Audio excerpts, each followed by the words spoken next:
Hello, hello. This is the P852-B from Ruike Knives, the review of that knife. So this is a larger everyday carry style folder with some pretty obvious features in it. You see that on the blade and that on the handle. It is a very different knife to what I would usually have, and the reason I have it is because Ruike have sent it to me to review. I guess they saw my spruiking of the P801 SF. Lots of people have bought this and been quite happy with it. For a very budget knife, it is a very good knife. This is rather different, as you can see. It's a different purpose, different level of utility. But yeah, they've sent that to me to review, so take that what it is. It's probably the best fit and finished one. All that stuff that you know, if you were sending one of your products for someone to review, what would you do exactly? So just assume all that's going on, but it's certainly not a it doesn't mean I'm going to give it full marks or give it a great rundown by any means. It's going to get the full honest treatment, as I said I would do. So, just as a bit of housekeeping aside note, and this is not to do with this knife at all. This is more for the other knife folks, who's the knife makers who might watch my channel. I won't be doing any more of these sorts of things where the company sends me a knife to review, because I just find that just isn't the way that I like to work particularly. Whether or not there's a stated deadline or not, I impose one on myself and I rush through things and I don't like to. So that's why I've kind of made a point of making sure I gave this one a good couple of months before I reviewed it. Because I'm winding this aspect of the channel down, the donated reviews. And that's from people as well. From this point on, most of the knives you see on the channel are going to be ones that I've sought out myself. So I feel like I'll be able to I'll just have a better time making videos. And hey, as I always say, this is for my fun, and all this other stuff's just a happy coincidence that you all enjoy it as well. Anyway, to the review, let's look at it on the table. So looking at the specs here, we've got a blade of about 10 centimeters long. The whole handle is about 21 centimeters long. It's a larger size knife. Let's show it against some other knives that are also large. So we've got the Paramilitary 2 here, very similar size to the Paramilitary 2. We've got the Spyderco Spidey Chef here. Very similar size to the Spyderco Spidey Chef. Let's look at the Spyderco Caribbean. A little bit smaller than the Spyderco Caribbean. And then we'll look at a pretty recognizable knife, the Ontario Rat number 2 in D2. And it's a fair bit bigger than the Rat 2 in D2. So should give you some idea of what we're looking at here. The blade is relatively stout as well. It's quite a thick blade. I'd put it at about the 3.5 millimeters or so. It is definitely a fairly robust knife. Looking at the mechanisms involved, you've got a ball bearing pivot, you've got a liner lock that is a fairly thick liner lock, so it's a pretty bulky old liner lock there. You've got a single side tip up only right hand carry pocket knife, so this is definitely a right hander's knife only really. And then you've got a large backspace construction. You've got this additional lock to lock your lock, so to speak, so you can slide that forward. And now if you are concerned about sort of using this and maybe torquing your hand around the handle, you don't have to worry about the lock unlocking, because while you can push it a little tiny bit, you can't push it to the point where it's going to unlock and let the blade close until you slide this back as well. So that is the mechanisms involved. The materials involved, you've got G10, black ridged G10 as the handle material, and you've got 14C 28N steel for the blade material. So that is what we're looking at overall. You've got a lanyard hole, you've got pretty decent action. It's of course a flipper mechanism, and being a Ruike, I've never had a problem with these flipping. They're always put together well enough that they don't have any flipping problems whatsoever. So let's talk about what I like and what I don't like as much about the blade.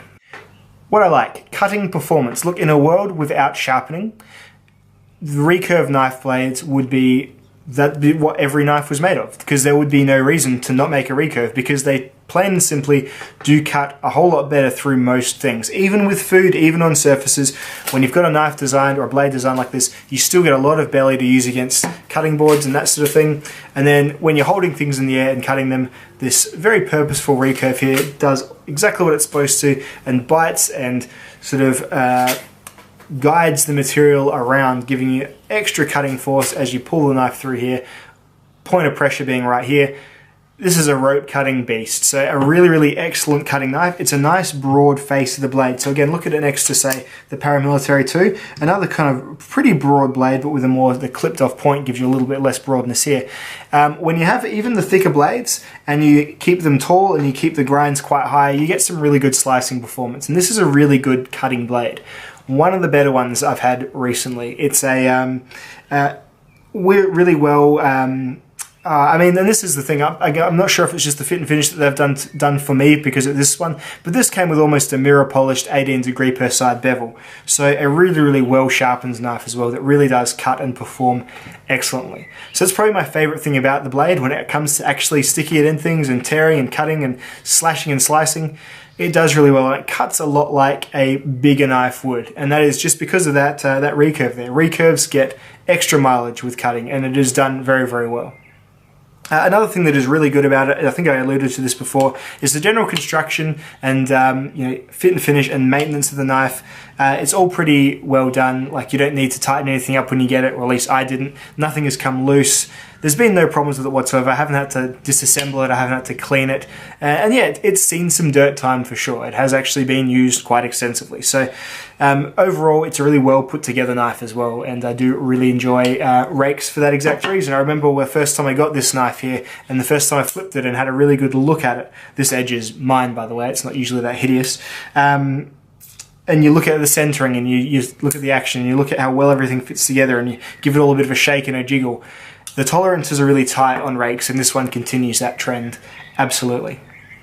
Another thing, the surface of the G10 here is nice and grippy. This isn't really covered in jimping basically anywhere. The lock bar has some just for accessibility, but the grip here is done through this sculpting of this G10 handle. So it is kind of like 3D milled G10. It's definitely got a surface going over like that. And then if your hand fits this handle perfectly, which mine doesn't, but if yours did, you would find this an excellent knife to take with my friend Nick to the Vaseline factory and cut things all day, because yeah, it's not going anywhere. So that's really well done, G10 as well. It looks quite nice. It's quite a nice looking knife overall, I think. If you're into the market for something that is still just black and silver, it's got a pretty neat pattern to it as well. So very, very well done in terms of its construction, its general appearance and design and whatnot. Alright, so in terms of things that I don't love about the knife, well, let's start with the most pressing thing for me is the handle. My hand is just a little bit too big for it. So when I do a full-on grip with all my knuckles lined up, this finger here is just riding on this part of the handle. So that is something that is unavoidable when you make handles with two enclosure points. I guess you do that for, when it does fit the hand, it fits very well. And it's true, like, this would be a phenomenally grippy knife if it fit my hand well. And I mean, I guess it still is. It just isn't that comfortable on me.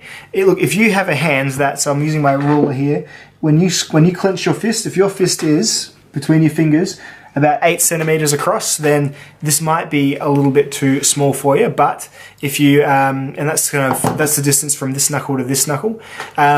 But if you're anywhere underneath that, then it's probably going to be absolutely fine, so probably not a point for you whatsoever.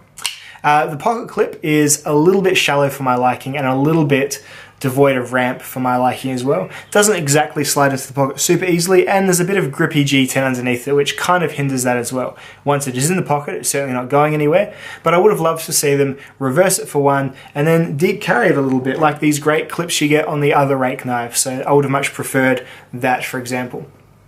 So there you go. This lock that locks the lock, I always kind of see this as something that I can I'm more likely to accidentally use when I'm holding the knife like this, accidentally slide it forward, and then be all like, why isn't it locking? Rather than something I'm just going to say, well, that was lucky that I had that lock. Because it's one of those things, it's an idea that maybe is the answer to a question that no one's asked yet. But hey, as I said at the start, if you are someone whose hand talks on your knife and goes around it sometimes, and you are worried about accidentally opening up, then hey, it might solve that problem for you.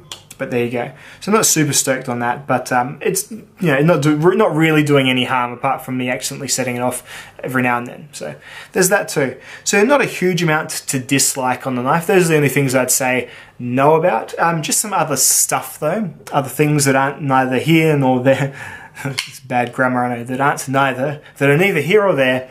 For a start, you're looking at this, it's a recurve knife. That means recurve sharpening issues. You're going to have a more tailored system, or learn to use the corner of a stone or Spyderco Sharp Maker or something like that. For me and my KME system, I do have a round rod that I can use. It doesn't go up to the grits that I like though, so I always prefer not to get a recurve blade. But as I said earlier, they are truly masters of cutting, and if you never had to sharpen a knife, then recurve would be ideal a lot of the time. But there you go. So there's that. It's a bit of a heavier knife in the pocket, but then it's not really selling itself to be an ultralight style knife. It's definitely got a little bit of bulk to it, a little bit of roundness to it, all that sort of stuff. It's not tiny, so just keep that in mind. But yeah, it's certainly not a negative, it just is what it is. So looking at it next to, say, let's look at next to the Ontario Rat 2, you know, much bigger footprint, much sort of big rounder knife. Taking up much more space in your pocket, even compared to, like, say, the Paramilitary 2, which is a Spyderco. It's about as bulky, if not a little bit bulkier than that in terms of this dimension, and when you roll it onto its side, it's a bit sort of fatter and chubbier even still. So just a bit of a bigger knife, but again, not going to dock it, you know, points or whatever for that. Just is what it is. The steel is 14C28N, which is a fine steel. It's right in the middle. I wouldn't want to be paying much more than this for it. So this is 65 Australian dollars I've seen on our dealers, probably about 40 US dollars I'd imagine over there in the States. So yeah, it's about fine for that level of cost, but yeah, you wouldn't want it to, if it was a really cheap knife like this, which is about 40 Australian dollars, then yeah, it's a home run, it's a brilliant steel, it's better than all the competitor steels. But at this price, you're starting to get knives that are, you know, either wearing the same, it's not a remarkable thing about the knife anymore. Knives are going to be either wearing the same or a slightly different or even maybe better steel. So just something to keep in mind there. Not terrible. In my testing, you're looking at it holding, you know, for about as long as VG10. That's what I've had sort of pretty consistently proven in my rope cutting tests at the very least, whether you give them any time of the day or not. That is up to you, my friend. So that's all I think you really need to know about the rake knife.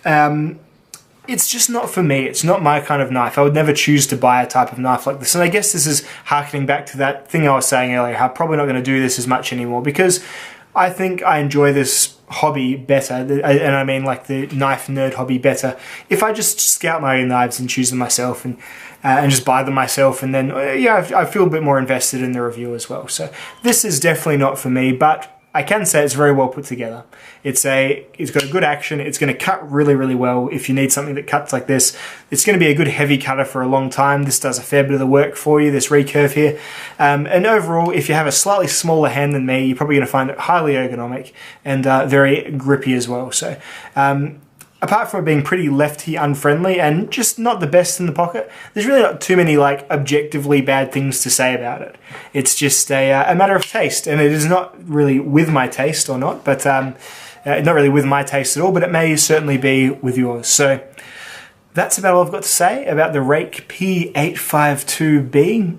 One other thing, Ruike, I wish you'd give all your knives names. They would seem like they had much more I'm going to say provenance, like more of a story or more character at least, or something than just numbers. So I would definitely suggest that. I think that'd take off a little bit better. It's so hard. I've had this knife for 2 months and I barely get this. I barely get to remember it. So there you go as well.